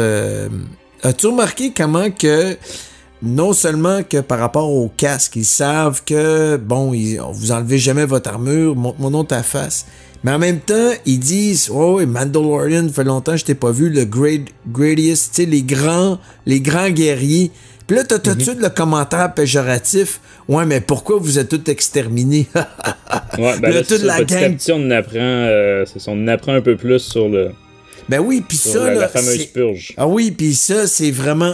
Moi, c'est ce qui me fait vibrer. C'est des petites affaires. Tu sais, ça nous met vraiment dans le feel. L'attitude que les gens pourraient avoir face à soit un Mandalorian ou... Tu sais, malheureusement, tu sais, sur la planète Terre, je veux dire, tu sais, tout ce qui est le racisme, les commentaires péjoratifs, mais dans la mythologie Star Wars, sans vouloir dire que c'est bien ces commentaires-là, c'est juste que ça rend, je trouve que ça rend un peu la mythologie hyper intéressante et plus vraie, tu sais, dans le fond, ça plus réel. Oui, ça vient plus réel, puis ça vient encore plus rendre, tu sais, tu crois vraiment, chacun a sa croyance, donc je veux dire, c'est normal à un moment donné que tu veux absolument protéger.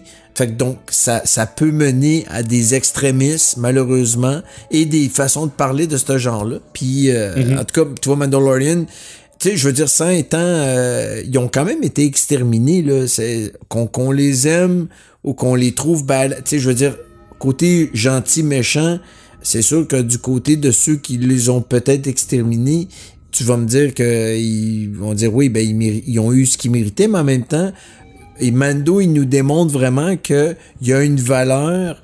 Lui aussi, tu sais, ils ont... Donc, en tout cas, ça rend encore plus mystérieux tout cet aspect-là de... Ben ça, j'imagine qu'on va le savoir plus au fil des épisodes puis des saisons. Puis justement, ça amène un peu en réponse à tous les gens qui se demandent, ben oui, mais il est où le fil? Ben il est là, le fil.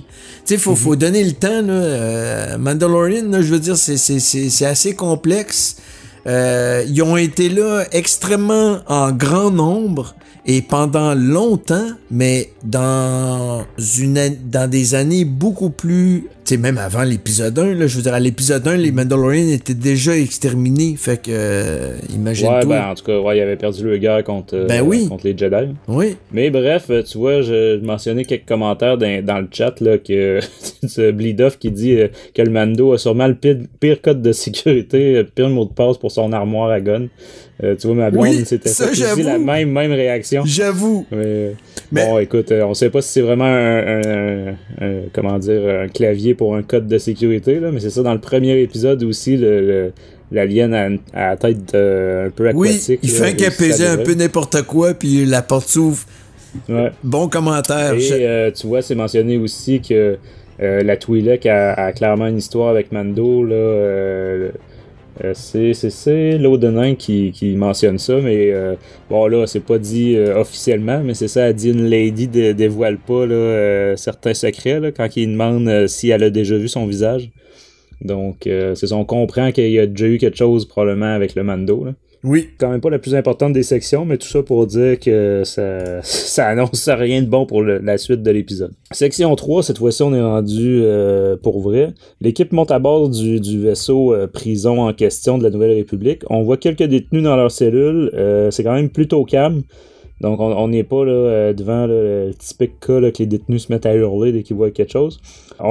Puis devant un droïde souris là, qui veut se sauver, le gros dévaronnier ne trouve rien de plus intelligent à faire que de tirer dessus. Donc, évidemment, ça provoque l'arrivée de plusieurs droïdes de sécurité qui coincent l'équipe un peu dans un couloir. Mais Mando les a pris à revers et les démonte. Il nous démontre dans le fond tous ses talents de combattant et aussi ses différents ses talents avec ses gadgets, donc qui lui sauvent la peau quand même pas mal. Souvent je me dis une chance qu'il y a du Beskar là, comme comme armure, parce qu'il en mange quand même pas mal des coups.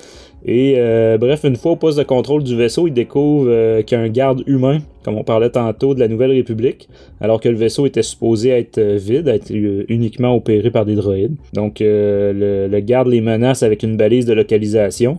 Donc, autrement dit, s'il appuie sur le bouton, la Nouvelle République va rappliquer. Et pendant que le Mando essaye de négocier avec lui puis sauver la vie, parce que les autres veulent le tuer, ben, la Twi'lek finit par se tanner d'attendre et lui lancer un de ses couteaux. Mais donc, évidemment, ça a fait en sorte que le garde a appuyé sur le bouton de la balise. Donc, le droïde qui attend dans le vaisseau, le pilote, les prévient qu'ils ont environ 20 minutes avant que la Nouvelle République se pointe. Et l'équipe se dirige alors vers la cellule et l'objectif de la mission. Encore une fois, le Mando le connaît quand la porte ouvre. C'est un autre Twi'lek. Donc, c'est le frère de l'autre, le frère de Xian. Il semble détester Mando. Tu sais, il a vraiment l'air... finalement, bon, les autres surprennent Mando par en arrière, le poussent dans la cellule et referment la porte. Donc, si on s'arrête là, t'en dis quoi, Malgus? Ben écoute, drette qui monte à travers le vaisseau, écoute-moi tout de suite, Tantive-4. Moi, c'est pour ça, dans le fond, que je te dis que ce vaisseau-là, je suis convaincu que je suis sûr que c'est dans un des concepts, soit de Ralph McQuarrie ou Colin Cantwell. Pas pour rien que l'intérieur, puis en tout cas, tout de suite, on voit qu'on est dans un environnement rebelle. Fait que j'ai trippé ben raide. Un peu comme tu dis, là, tu sais, par rapport au bonne chance que son Beskar, l'arrivée des droïdes, là, tu sais, puis tout de suite, j'ai vu le signe rebelle. Mais oui, son Beskar, écoute, c'est un des atouts puis un des grands secrets des armures des Mandalorians, que le Beskar font partie de leur armure. Mais oui, il démontre vraiment, c'est comme lui...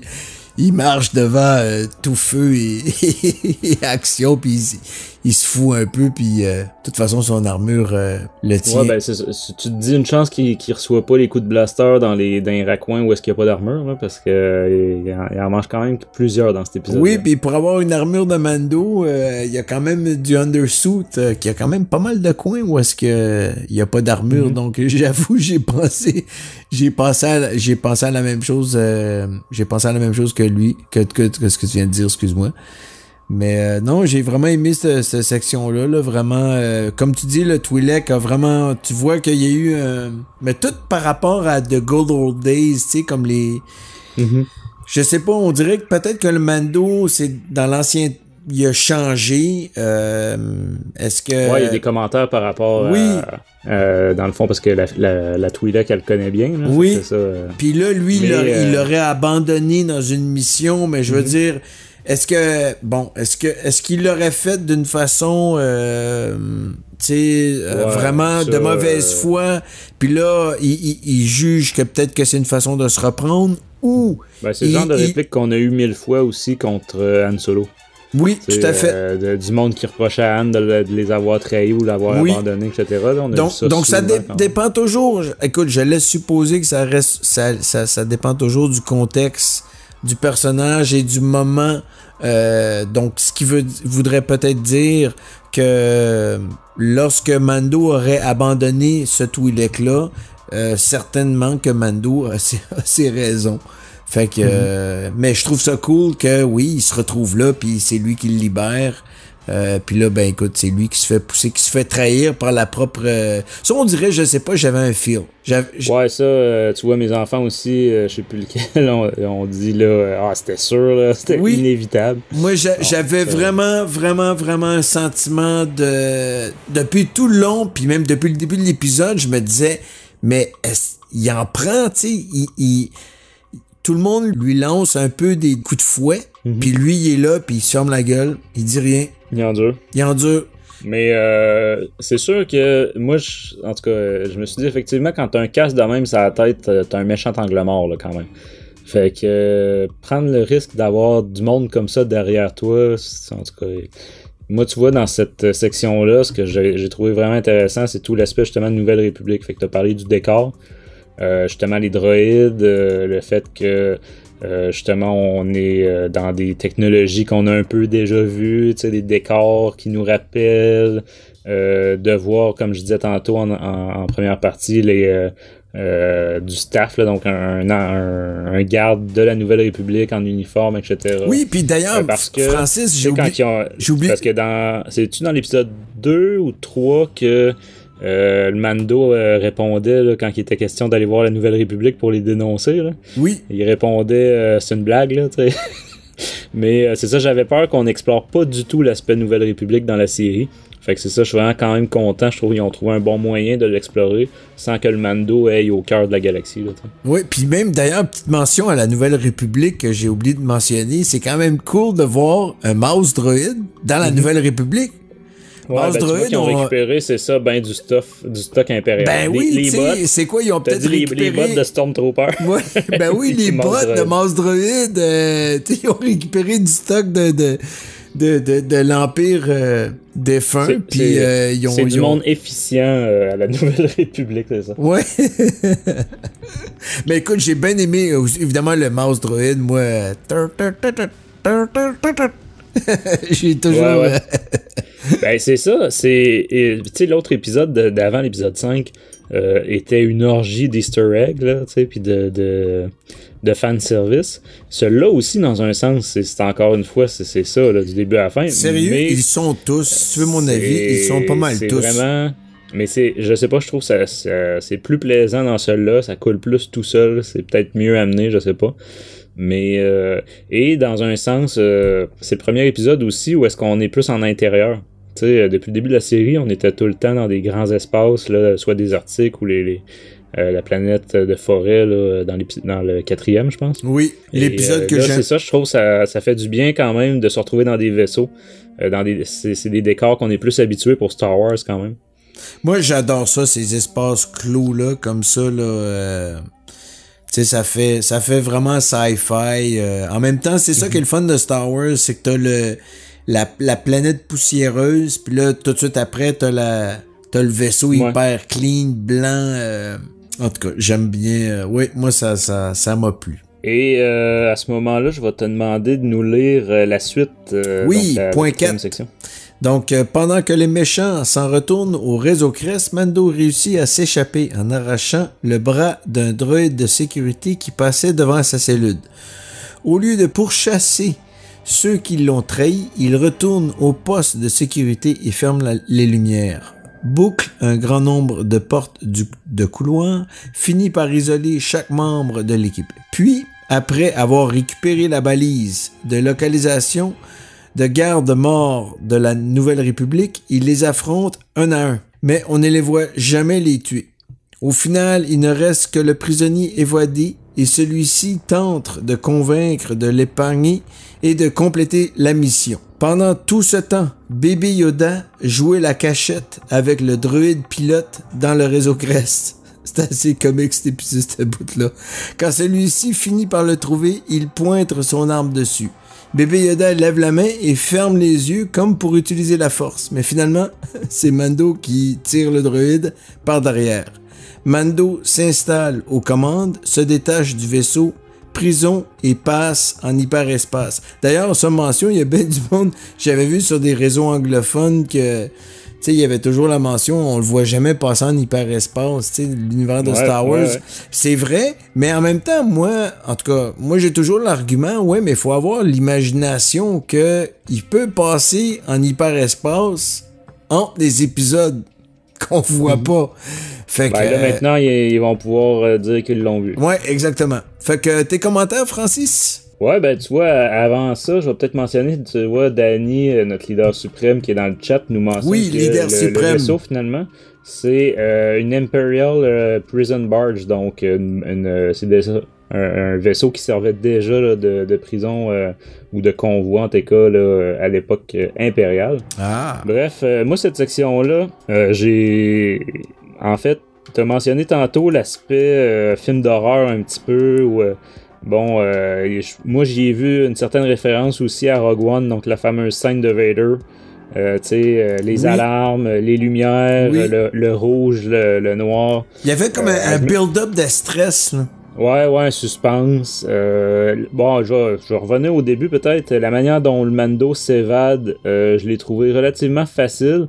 En même temps, je me dis, c'était peut-être pas, il y avait pas le temps de creuser un tunnel, là. Mais tu sais, justement, on n'est pas dans l'ombre de Shawshank. Mais en tout cas, c'était pas mauvais non plus, là, mais tu sais, ça veut dire qu'à l'intérieur des cellules, il y a un port d'accès là, pour les droïdes. En tout cas, je sais pas, je me suis dit, parce que quand ils l'ont enfermé là, je me suis dit, ok, comment il va réussir à sortir de là? Et ben finalement, il passe un droïde de sécurité, il te l'agrippe, il arrache le bras. Ça par contre, au-delà de l'aspect facile, je dois avouer que visuellement, c'était vraiment bien fait. Tu vois là, ça coupe très vite de l'intérieur de la cellule à l'extérieur. Tu vois le droïde de sécurité qui pisse de l'huile par le bras, là, de l'huile noire sur le beau décor blanc, là, tu sais. Puis finalement, il tire dans la tête. Bref, c'est quand même de toute beauté cette scène-là. Le fait qu'au lieu de poursuivre ceux qui l'ont trahi, dans le fond, il va plutôt aller vers le poste de contrôle. J'ai trouvé que c'était tout ce qu'il y a de plus logique. Donc, et dans le fond, on va mettre en échec, là, l'équipe va réussir à les séparer un par un. Donc, c'est sûr qu'il y a le Hellboy, si on peut l'appeler comme ça, là, qui visiblement est tough à battre. Et visiblement, le Mandalorien était pas au courant que ce gars-là résistait aux flammes. Ça avait pas l'air de le stresser. Plus que ça, là, quand il crache du feu d'en face, là. J'ai adoré cette bout-là. Ouais, c'était cool, pareil. Il y a toute la face qui fume, là. Ah oui, le gros démon qui dit moi le feu, on dirait que... c'est ça. Moi, c'est une scène que je trouve qui a fait l'épisode. Et en plus, tu parlais tantôt de suspense, tout ça. Quand je disais en début d'émission, le 43 minutes pour cet épisode-là, je trouve que c'est là-dedans que ça a apparu. Je trouve que le temps nécessaire à bâtir le suspense puis tout ça, il y était mis. Tu sais, des séquences pas tant utiles, mais qu'on voit là au travers de l'œil de la caméra, le monde qui se promène puis là qui se sépare, tu sais, puis fait que la construction du suspense est là. Puis ben c'est ça, dans un épisode de 25-30 minutes, c'est sûr que c'est un peu plus dur que 45 minutes. Oui, puis en plus que tu sais que t'as un deadline, tu sais, c'est mentionné même dans le texte. Puis sinon, il y a juste la fin que je me suis demandé qu'est-ce qu'il allait faire avec le dernier des prisonniers. Mais c'est finalement, en tout cas, on va en parler dans la dernière partie, là. Mais moi, je me demandais, c'est ça, s'il tire dessus, s'il l'attache, et comment il fait pour le remonter, là. Tu sais, il y avait même pas de lift ou quoi que ce soit, là. Faut vraiment qu'il remonte dans une échelle. J'ai bien aimé et tu vois, ça a été le cas aussi de ma famille. Ma blonde est partie à rire quand que Yoda pense que il veut utiliser la force là, pour se défendre contre le droïde et le Mando il tire dans le dos. Donc Yoda se regarde la main. Le bébé Yoda se regarde la main comme il se demande comment il a fait ça. Là. Donc le petit move là, ça donne de la personnalité au petit bonhomme. Fait que ça, on a bien aimé ça en tout cas ici à la maison là.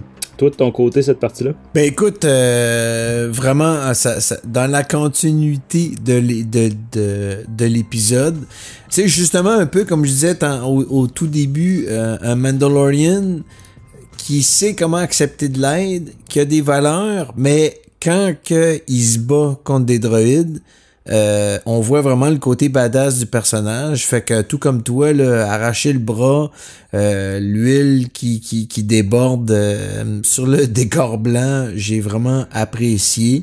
Tu sais, toutes les scènes en fait de bataille que le Mandalorian a eu avec les robots de la Nouvelle République, j'ai vraiment aimé. Ça démontre vraiment qu'il est vraiment en contrôle de ce qu'il fait, tout comme tantôt là, tu sais, qu'au lieu de les poursuivre, il se dirige à la chambre de contrôle. Tu sais, ça crée une espèce de beat à cette espèce de stress là que finalement le Mandalorian, il en a pris depuis le début des insultes, il a pris les commentaires là dans le vaisseau.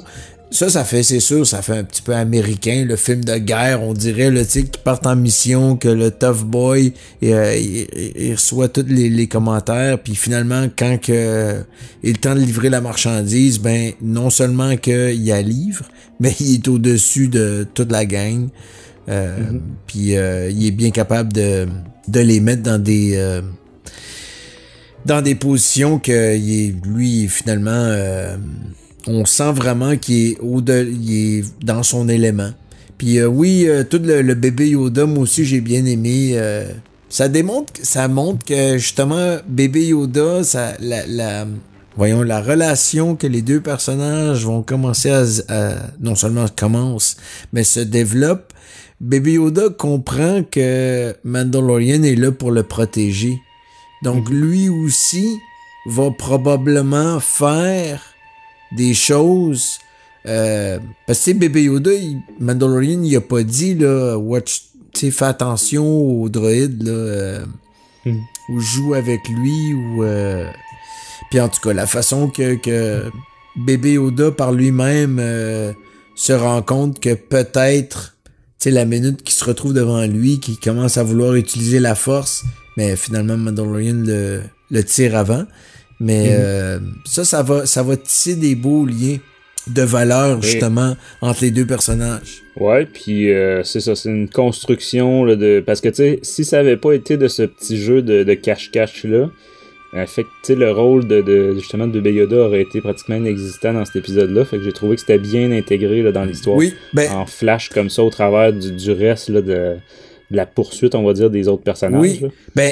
Comme que j'avais dit un peu au début, en tout cas, qui est mon fil, qui démontre que finalement le fil directrice, la ligne directrice, c'est-à-dire de la série, c'est le Baby Yoda, c'est tout. Puis ils nous montrent, bon, comme je disais au début, là, des petits trucs ici et là, de gauche à droite, mais tout en Baby Yoda est vraiment c'est sûr, c'est l'énigme de la série. Ben, tu vois, le leader suprême dans le chat, il dit qu'à la saison 5, Baby Yoda va être le sidekick du Mando. Ben, tu vois. Ouais. J'en doute fortement. Si on se rend à une saison 5. Mais bref, puis tu vois, il mentionne aussi que c'est ça, les lumières qui clignotent, tout ça, ça faisait penser beaucoup à Alien. Moi, en fait, un moment donné, ça coupait tellement. Tu sais, parce que des fois, ça clignotait pas beaucoup, ou en tout cas, c'était faible la différence de lumière. Mais quand il s'en prend au chef de mission, là, le fameux tireur d'élite, c'est vraiment, ça passe du noir au blanc. Je me suis même dit, coudonc, ça va-tu prendre un avertissement pour les épileptiques, là, un peu comme ils ont fait pour le film qui sort la semaine prochaine. Ouais. Mais en fait, même... c'est ça, une ambiance, sans dire horreur, parce qu'il n'y a rien de gore, on est quand même sur Disney+, là. Mais en termes d'ambiance, effectivement, il y avait le réalisateur a réussi à bâtir, c'est ça, un côté suspense, là, même s'il arrive à rien de vraiment là, qu'on pourrait voir dans un film d'horreur traditionnel, là, ou dans un, justement, Alien ou Event Horizon, là, ou ce genre-là. Puis même, pour amener un peu dans la blague de leader suprême, là, avec la saison 5, Baby Yoda va être le sidekick de Mando. Ce qui va être intéressant de voir là aussi, justement, tout ça dans le développement de l'histoire puis du fil de la série. Faut pas oublier que les Mandalorians, le lien avec les Jedi est pas super, comment dire, amical. Puis là, Mandalorian se retrouve avec Baby Yoda, une race qu'on connaît pas encore, là, mais qu'on va évidemment connaître, mais qui, évidemment, sensiblement, est très présente avec la force. Donc, jusqu'à présent, là, les deux autres espèces de Baby Yoda qu'on a vues vivants dans la mythologie, ils ont fait partie des Jedi. Donc ça, c'est sûr et certain que Mandalorian, il est au courant de ça, là. Moi, je suis convaincu. Ah ouais, tu penses? Je sais pas, moi j'ai eu l'impression que justement, il n'y avait pas la moindre idée de ce qui s'était passé avec tu vois, c'est 2, là, avec l'espèce de gros rhinocéros. Là. C'est ça j'ai hâte de voir avec la suite, parce que si, mettons qu'il sait que Yoda a existé, puis qu'il a été Jedi, puis là, il voit la force, fait que il doit avoir une connaissance, c'est sûr et certain, des Jedi et des Sith, là, ça se peut pas. Là, on parle... Moi, tu vois, on est après d'éléments. On est après pas sans pire, donc c'est sûr et certain qu'il y a dû... Écoute, puis surtout les Mandalorians, connaissant leur religion, leur façon d'analyser les trucs, Tu sais, tout comme Tron, c'est des personnages très stratèges qui savent vraiment de quoi qui. Tu sais, ils ont quand même. Mais il faut considérer le fait qu'on sait pas quand est-ce qu'il a été recueilli. Tu sais, ils disent. En français, ils l'appellent. En effet, c'est vrai. Anglais, c'est, dépendant de ce que. En fait, dépendant de ce qu'ils l'ont. Eux qui l'ont recueilli, qu'est-ce qu'ils lui ont instruit. Mais écoute. Puis, pas rien que ça, c'est que la purge a fait une grosse perte. On se le cachera pas nécessairement en termes de mémoire. C'est sûr. Culture, etc. Mais ils savent. Écoute, l'ennemi juré, les Jedi. Des Mandalorians. Tu vois où est-ce que je veux en venir avec le Baby Yoda, tu sais, puis en plus, il nous démontre un personnage avec de grandes valeurs.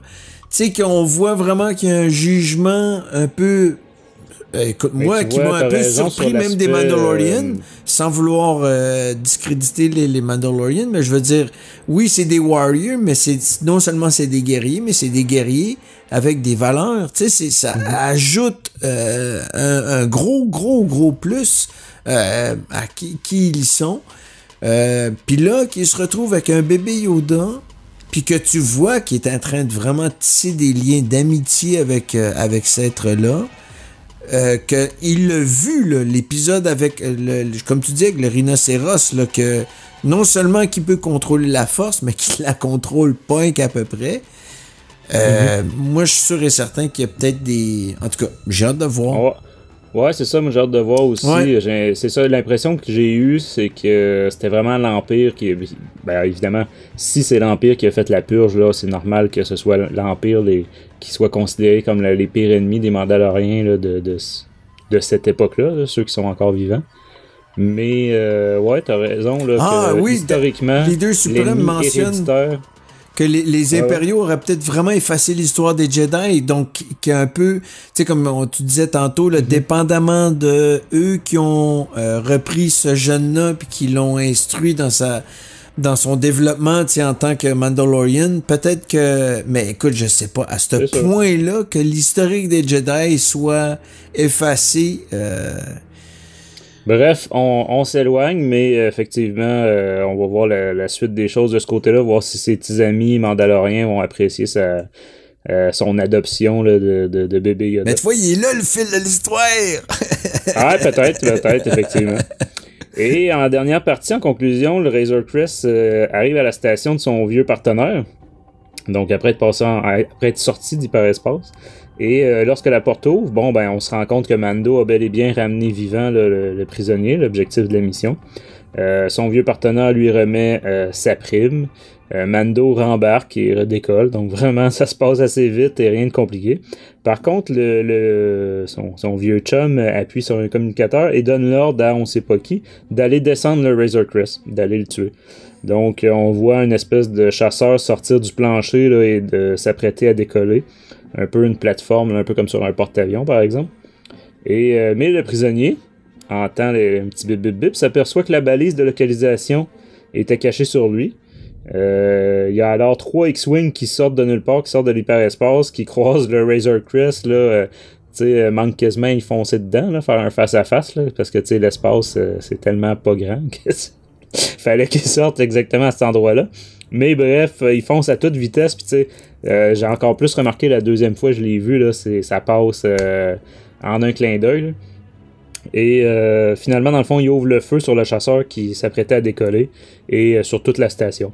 Donc, ensuite, on retrouve Mando à bord du cockpit avec bébé Yoda qui dévisse la fameuse petite boule au bout du bras de vitesse, si on peut appeler ça comme ça, là, et la donne à bébé Yoda en lui disant tu vois, je te l'avais dit que c'était une mauvaise idée.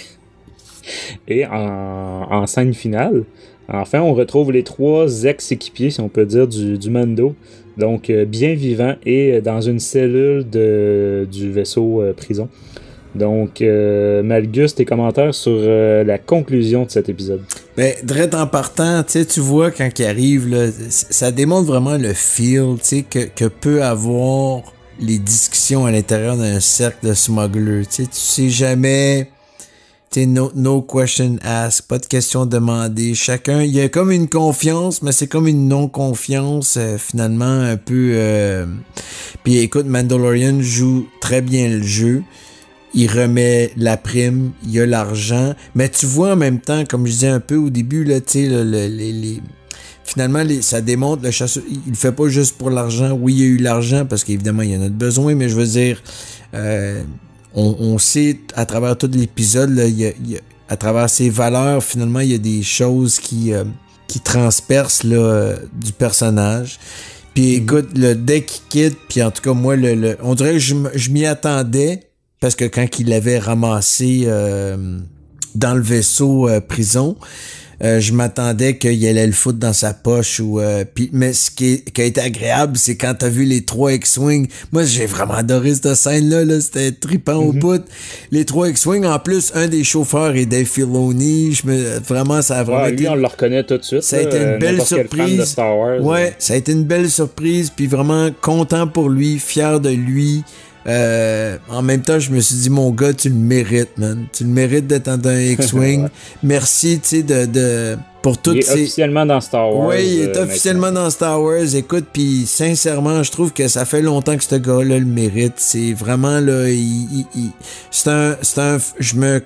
me compare beaucoup à lui. C'est un fan, tu sais, de notre génération, puis finalement, qui a compris bien des aspects, puis qui de sa façon le mieux possible, essaie de nous le montrer, puis nous l'a montré dans Clone Wars, puis il nous le montre là, puis vraiment avec Favreau, puis vraiment c'est du beau travail, puis je suis content pour lui, puis quand je l'ai vu, j'étais comme j'ai eu une larme aux yeux, vraiment, j'étais puis c'est ça. Après, j'ai bien aimé le fait justement que c'est pas juste un flash, on voit une espèce de discussion entre les 3 pilotes, donc les 3 réalisateurs comme on mentionnait tantôt. Oui.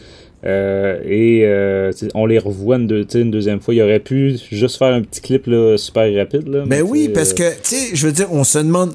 moi, je sais pas si tu l'as lu en français, là, je l'ai vu le titre, là, mais là, ça m'échappe, là, Aftermath. Ouais, Riposte. Riposte, c'est ça. Tu sais, ça démontre... après Return of the Jedi, tu sais, justement, ça, tu le vois, comment que les rebelles... Tu sais, je veux dire, ils ont quand même une mission encore, il y a quand même plein de trucs à éliminer, certains secteurs terroristes, puis en tout cas, c'est vraiment... Puis eux, ils viennent à partir du beacon signal, tu sais, ils suivent ça, puis non, ça... Puis évidemment, comme tu disais, la fin que le petit bébé Yoda, là, je t'avais dit que c'était une mauvaise idée, puis là, on retrouve les 3 équipiers du Mando bien vivants. Ça, tu vois, justement, ça vient d'amener... Parce que moi, je me suis dit, il les a tués. Mais là, tu vois, non. Le fait qu'il était dans la prison nous démontre encore qu'il y a des valeurs. Hein. Mais encore là, il m'a encore surpris. Moi, j'étais sûr qu'ils avaient tués. Puis, ben non. Il y a des valeurs encore plus... tu sais, puis oublie pas qu'il dit à son ami, en débarquant sur le vaisseau, « They got what they deserve ». Ouais. Ça, c'est vraiment le type de phrase que tu vas entendre, tu sais, d'un White Earp. Tu sais, le justicier, un justicier, finalement. Ben, ouais, t'as raison, quand je disais tantôt, l'aspect, c'est pas un tueur cruel. Là, mais non! C'est ça. Mais moi, c'est ça, j'y vois quand même la patte de, c'est pour Disney+, fait que c'est ça, on peut pas mettre de sang, puis on peut pas mettre trop de morts. Ben, en même temps, écoute, on a vu des Jawas se faire désintégrer, hein? Oui, ouais, ça, t'as raison, c'est vrai. On a vu des morts, morts complètement désintégrés. Oui, c'est vrai. Tu sais, moi, j'irais plus dans tant qu'à pas aller parler dans la censure Disney, moi, j'aimerais autant mieux qu'ils nous donnent des lightsabers qui coupent dans la nouvelle trilogie. Mais moi, voir des prisonniers qui se font emprisonner finalement au lieu de se faire tuer parce que le gars avait des valeurs, moi j'ai pas de problème avec ça. Ça, je trouve ça cool, ça approfondit le personnage. Justement, tu sais, encore pour amener à l'idée que l'histoire, la série a pas de fil de Mandalorian. Au contraire, c'est ça qui est le fun, un peu comme tous les comics. On peut, contrairement à un film, tu sais qu'on va souvent jouer sur les flashbacks, tu sais, c'est bien beau les flashbacks ou narration dans le temps. Mais là, on est vraiment au moment présent, puis on nous démontre des situations qu'on apprend à connaître le personnage. Fait que c'est vraiment cool. Moi, je m'étais noté au niveau de la conclusion. le fait que, puisqu'on est un peu dans le même thème, là, le fait que la Nouvelle République ouvre le feu assez gratuitement quand même sur la station à la fin. Bon, là où il y avait un chasseur là, qui s'apprêtait à décoller, mais je me suis dit, tu sais, ils ont la balise comme quoi le prisonnier évadé est là, mais tu sais, je sais pas, là, il y a peut-être plein d'innocents sur cette station-là. Pis... Ben, faut pas oublier que dans Rogue One, même les rebelles utilisent parfois des méthodes un peu extrémistes. Ouais, mais là, faut... Oui, je suis tout à fait d'accord avec toi, mais en même temps, ils ont quand même eu le code du beacon. Tu sais, si tu te mets à l'ère de la rébellion, faut que tu fasses confiance au mec qui avait le bidule dans les mains puis qui a pesé sur le piton, là, tu sais, puis il devait avoir une bonne raison. Mais faut noter aussi que là, c'est ça, on est rendu loin après la... Tu sais, ça fait, à ce moment-là, ça fait 5 ans que la Nouvelle République est instaurée. Fait que eux autres, c'est plus des gardes de côte, quasiment, là, tu sais, tu comprends, des policiers de la galaxie, plus que des rebelles d'antan. Ouais. Bon, évidemment, c'est très probablement des anciens pilotes rebelles, là, mais... Tout ça pour dire que j'ai trouvé, ben tu sais, rien de bien grave, là, mais en plus, ça scelle le sort des 2 enfoirés. Mais c'est ça. Je me suis dit, tiens, fait que tout le monde que le Mandalorien a croisé au début de l'épisode, tu sais, quand il débarquait de son vaisseau, il croisait plusieurs personnes. C'est, ce monde-là, ben, c'est plate, mais vous êtes tous morts. C'est ça. J'ai quand même beaucoup aimé la fin de cet épisode-là. Même si, bon, tu sais, dès qu'il avait ramassé la balise, je veux dire, la fin était relativement prévisible. Là. C'est dur d'oublier qu'il a ramassé la balise de localisation là, quand il se pointe sur la station. Mais c'est ça. Au-delà de ça, moi, c'est un épisode que j'ai bien apprécié. Outre-Atlantique, il y a notre camarade Loïc qui nous avait laissé des commentaires. Est-ce que tu pourrais nous lire ça? Oui, Mathieu? notre cher Loïc nous laisse un super message. Donc, un épisode plus entraînant que les 2 précédents qui arrive à tenir en haleine. Gros coup de cœur pour les décors, notamment la station spatiale. Finalement, les décors fonctionnent-ils mieux lorsqu'ils ne sont pas réels? Encore une fois, c'est quand Bébé Yoda a une place que l'épisode prend du sens, contrairement aux 2 précédents où il était en garde. Et de la nouveauté avec le vaisseau pénitentiaire, l'officier de la Nouvelle République et leur droïde de sécurité très réussi. Les X-Wing qui débarquent à la fin et donc les cams, c'est pauvre, mais ça reste... Oui, c'est pauvre caméo. Oui, mais ça reste plaisant, la cerise sur le gâteau. Je suis vraiment d'accord avec Loïc là-dessus. Là, c'est les décors, station spatiale, moi aussi. Puis en tout cas, l'histoire, comme il dit, le bébé Yoda, moi je trouve que c'est vraiment, c'est comme... Des fois c'est évident, des fois c'est subtil, mais ça reste le fil de l'histoire.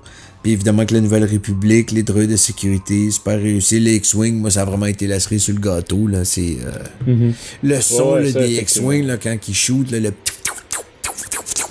Ouais, c'est ça. Puis tu sais, c'est pas la méga explosion style Death Star. Tu sais, ils font des dégâts. Puis non, moi, cette séquence-là, j'ai vraiment beaucoup aimé la vitesse.